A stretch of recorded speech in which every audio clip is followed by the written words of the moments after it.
Good morning. Welcome back to Truth and Word. Today, I'm doing it early today because I got to go in at 9 o'clock today. And so what we're going to do is pick up with chapter 2 in Habakkuk, okay? And we're going to be hearing the last little part of Habakkuk, what he said. He's going to be standing at the tower watching and seeing how the Lord responds, kind of thing. And I should have done that with chapter 1, but because chapter 1 flowed into chapter 2 kind of thing. So anyway, I'll pick up there, and then we will see the Lord's response, okay? So I have already prayed and asked the Lord to help me do this. So I'll just go ahead and get started in it, okay? And, if you're new here, this book, Habakkuk, if you go to the end of the Old Testament and then go back 4 books, you'll find Habakkuk, okay? All right, so let me get to the beginning of chapter 2. All right, so this is Habakkuk right here. He's finishing up yesterday's, and he said, I will climb up to my watchtower and stand at my guard post. There I will wait to see what the Lord says and how he will answer my complaint. All right, so I have a note written here in my Bible. I don't know if y'all can see, but I write notes in there. And it says, the just shall live by faith. So he's just sitting there waiting. He's trusting God to answer him. All right, so here's the Lord's second reply. It says, Then the Lord said to me, Write my answer plainly on tablets, so that a runner can carry the correct message to others. This vision is for a future time. It describes the end, and it will be fulfilled. If it seems slow in coming, wait patiently, for it will surely take place, and it will not be delayed. And he continues on. Look at the proud. They trust in themselves, and their lives are crooked. But the righteous will live by their faithfulness to God. And we're going to see here, he's going to talk about the judgment of the unrighteous. Wealth is treacherous, and the arrogant are never at rest. They open their mouths as wide as the grave, and like death, they are never satisfied. In their greed, they have gathered up many nations and swallowed many peoples. All right, I'm going to stop right here real quick and just remind y'all that I'm reading from the New Living Translation. So if it's not sounding like your King James or your New King James, that's why. But I have compared it to the King James, and it's saying the same thing. Basically, it's just in modern day language, okay? All right, I'm going to pick up with verse 6. It says, But soon their captives will taunt them. They will mock them, saying, What sorrow awaits you, thieves? Now you will get what you deserve. You've become rich by extortion, but how much longer can this go on? Suddenly your debtors will take action. They will turn on you and take all you have, while you stand trembling and helpless. Because you have plundered many nations, now all the survivors will plunder you. You committed murder throughout the countryside and filled the towns with violence. And I just want to make a note here. Babylon falls to King Cyrus the Great in 539 BC. And, I'll get a little more into that because there was King Darius before Cyrus. But I'll get in a little more of that here in a minute. Okay, what sorrow awaits you who build big houses with money gained dishonestly? You believe your wealth will buy security, putting your family's nest beyond the reach of danger. But by the murders you've committed, you have shamed your name and forfeited your lives. The very stones in the walls cry out against you, and the beams in the ceilings echo in complaint. The sorrow awaits you who build cities with money gained through murder and corruption. Has not the Lord of heaven's armies promised that the wealth of nations will turn to ashes? They work so hard, but all in vain.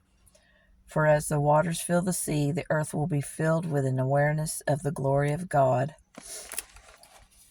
What sorrow awaits you who make your neighbors drunk? You force your cup upon them so you can gloat over their shamefulness, their shameful nakedness. But soon it will be your turn to be disgraced. Come, drink, and be exposed. Drink from the cup of the Lord's judgment, and all your glory will be turned to shame. You cut down the forest of Lebanon, now you will be cut down. You destroy the wild animals, and now their terror will be yours. You committed murder throughout the countryside, and filled the towns with violence. What good is an idol carved by man, or a cast image that deceives you? How foolish to trust in your own creation, a God that cannot even talk. What sorrow awaits you who say to wooden idols, "Wake up and save us." To speechless stone images you say, "Rise up and teach us." Can an idol tell you what to do? They may be overlaid with gold and silver, but they are lifeless inside. But the Lord is in his holy temple. Let all the earth be silent before him. All right, so, the Lord's response, and he's telling Habakkuk, this is what you need to say. This is what's going to happen. I stopped by McDonald's and got me a cup of coffee and one of their little breakfast things. That's one thing I like about McDonald's. Their little breakfast and coffees I like pretty good. All right, so back to the Bible study. So the Lord has given Habakkuk what is going to happen. And you've heard the saying, pride comes before the fall. All right, so I've written a note of this because back in the book of Daniel, if you start with chapter 5, you will read about Nebuchadnezzar's, some family that was down from him, a couple of lines down from him. Anyway, at the height of Babylon, at that time, it was Belshazzar was ruling. Let me go to Daniel real quick and look. King Belshazzar was the one in reign then, and this was after Nebuchadnezzar. Sometimes there was a couple in there that ruled between Nebuchadnezzar and Belshazzar, but they didn't rule but for a couple of years, 2 or 3 years, something like that. All right, so at the height, Babylon was full of pride and corruption, and the king Belshazzar at that time, he made the mistake of mocking God. He went and took the golden goblets and things from the temple that they used in the temple, the holy temple that the Israelites had built of God. When Babylon had taken them over, they had taken all that stuff, and he called for his servants to go get that because it was gold and laid in gold and stuff, and he used that to drink his wine at this feast he was giving to his pagan god, and just a big drunken thing is what it was. And as he's doing that, he sees this hand begin to write on the wall. And if you want to go back to there, just go to Daniel chapter 5 and read that. It's an amazing story. But Daniel, he can't read Hebrew, so he calls for Daniel. Daniel plainly states, the Lord wrote that your time has come. Because you have blasphemed the Lord, this night you will die. And that night, Babylon, or King Belshazzar, was killed and King Darius took over. And then from Darius, King Cyrus took over Babylon at that point. Because when Darius went in, if I remember right, Belshazzar was not the only king. He was like a dual king or a co-king. So when Darius moved in place of Belshazzar, he was still co-king. But when Cyrus moved in, he's the one that conquered Babylon and took it over. So that tells you there what the Lord said was going to happen, because King Cyrus and Darius, I think they were from Persia. And if I remember right, Persia was one of the nations that Babylon had accosted and taken over.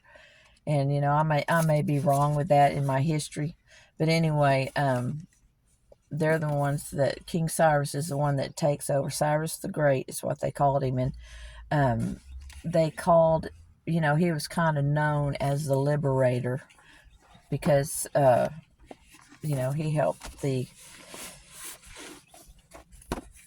Israelites go back. Let me just go back to Daniel and make sure I'm telling you true, because it's been a minute since I've read it.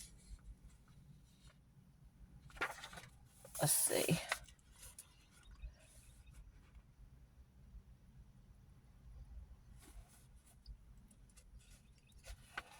But yeah, go to Daniel, read chapters 5 through 10, and you'll see amazing things. Daniel in the lion's den, the writing on the wall, Daniel in the lion's den, and then Daniel has this vision that he has to share with the people, and he prays for the people.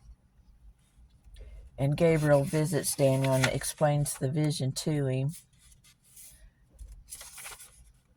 So, let me see.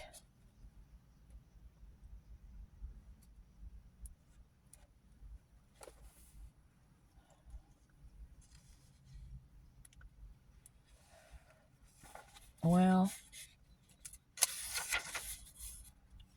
the vision really is all about the end time. So,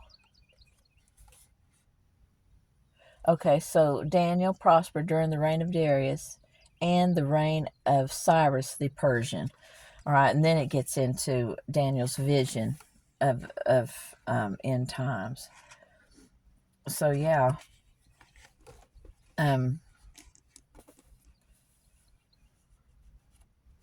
that is what it's all talking about. When the Lord is giving the judgment of the unjust, that's what he's speaking about. These nations, let me go back. It said, you have, well, anyway, I can't find it, but we've read it. You have done so to so many nations, and now they will come back. And Persia's the one that took them over. Now, where it went from Persia, King Cyrus and Persia, I can't tell you, because I haven't got that far. But because the next part of Daniel gets into end time prophecy, which ties in with Revelation, and that's pretty interesting in itself. So if you're interested, go to the book of Daniel. Just start out slowly and read it. But then when you get to chapter 7, that's when you need to really slow down, even slower, and just read through it slowly, because Daniel has this vision, and then Gabriel comes and gives him the answers to his vision. And that's pretty interesting. And then you can tie it in with Revelation, and it's just a pretty interesting thing. Anyway, that's what I've got for today. And y'all, I'm sorry that it's been kind of slow.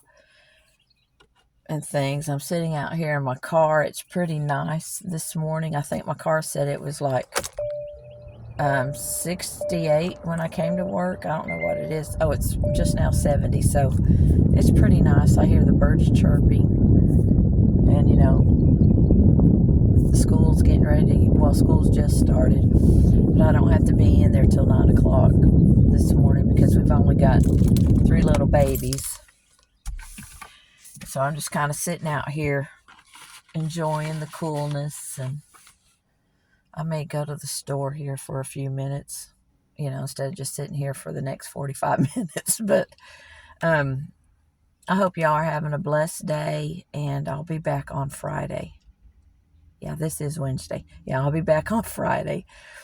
So I love you, and remember, Jesus Christ loves you first.